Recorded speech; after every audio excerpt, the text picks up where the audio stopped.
It is a terrible feeling of loss right now, but it is premature. AirAsia CEO Tony Fernandez urged people not to speculate about what happened to Flight 8501, missing with 162 people on board.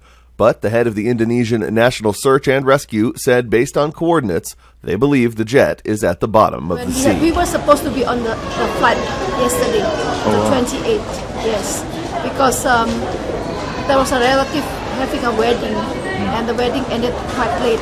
So we were thinking like, no, just postpone one day. So thanks God we were supposed to be on that flight on the 28th. Southeast Asia is now mourning its third airline catastrophe of the year.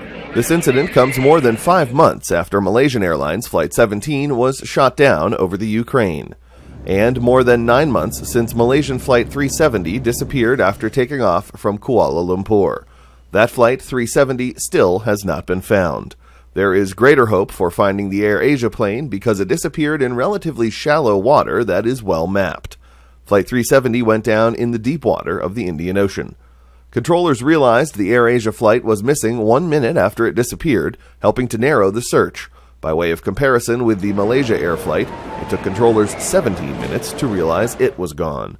But aviation expert Greg Feith says even after the plane is found, it will take time to understand what happened. And until we find the wreckage and actually examine both the wreckage and all of the circumstantial evidence that goes with this particular flight on that day, and the events that took place, hopefully recovered from the CVR or the flight data recorder, we won't really be able to put the entire picture together. After a second day of searching, crews saw 2 oily spots in the water and elsewhere. A plane spotted objects in the Java Sea. But it's too early to know if either are connected to the missing plane. And there's a deep sense of depression here, but we'll stay strong.